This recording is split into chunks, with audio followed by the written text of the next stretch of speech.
Anand Ranganathan, coincidence that now from Kerala it moves to Jharkhand, and ShivRatri is a problem. 144 in Devghar, Shiv ki Nagri as Nishikant Dubey calls it, and also in Palamu we've seen communal tensions coming up. We've seen this happening in Bengal in the past during DurgaPuja Visarjan, and Kerala just a couple of days ago. Is this a pattern? And where are those who often see Islamophobia written on the walls? They can't even detect any Hindu phobia here?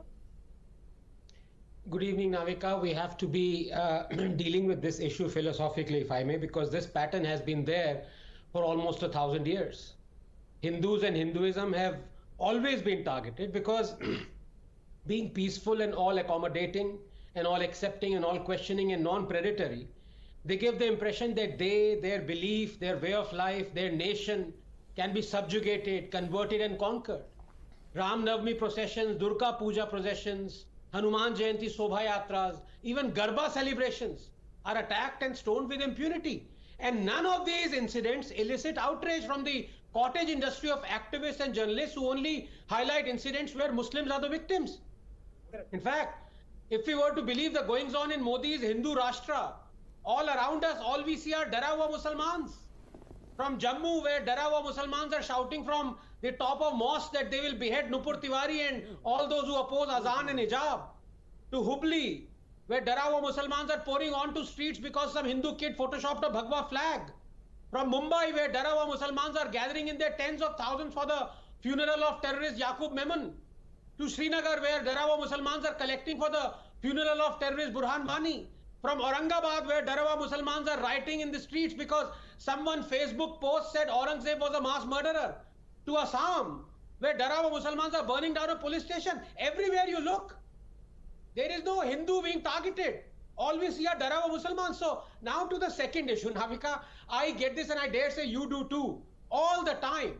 From the Chauthi fails and leftist dunderheads and religious fanatics, the moment they lose an argument, why are you talking of religion? They bemoan.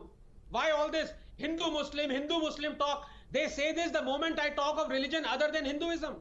They never tire exposing the ills of Hinduism. They want to burn the Vedas and the Smritis. They want people to reject Hinduism, leave its fold.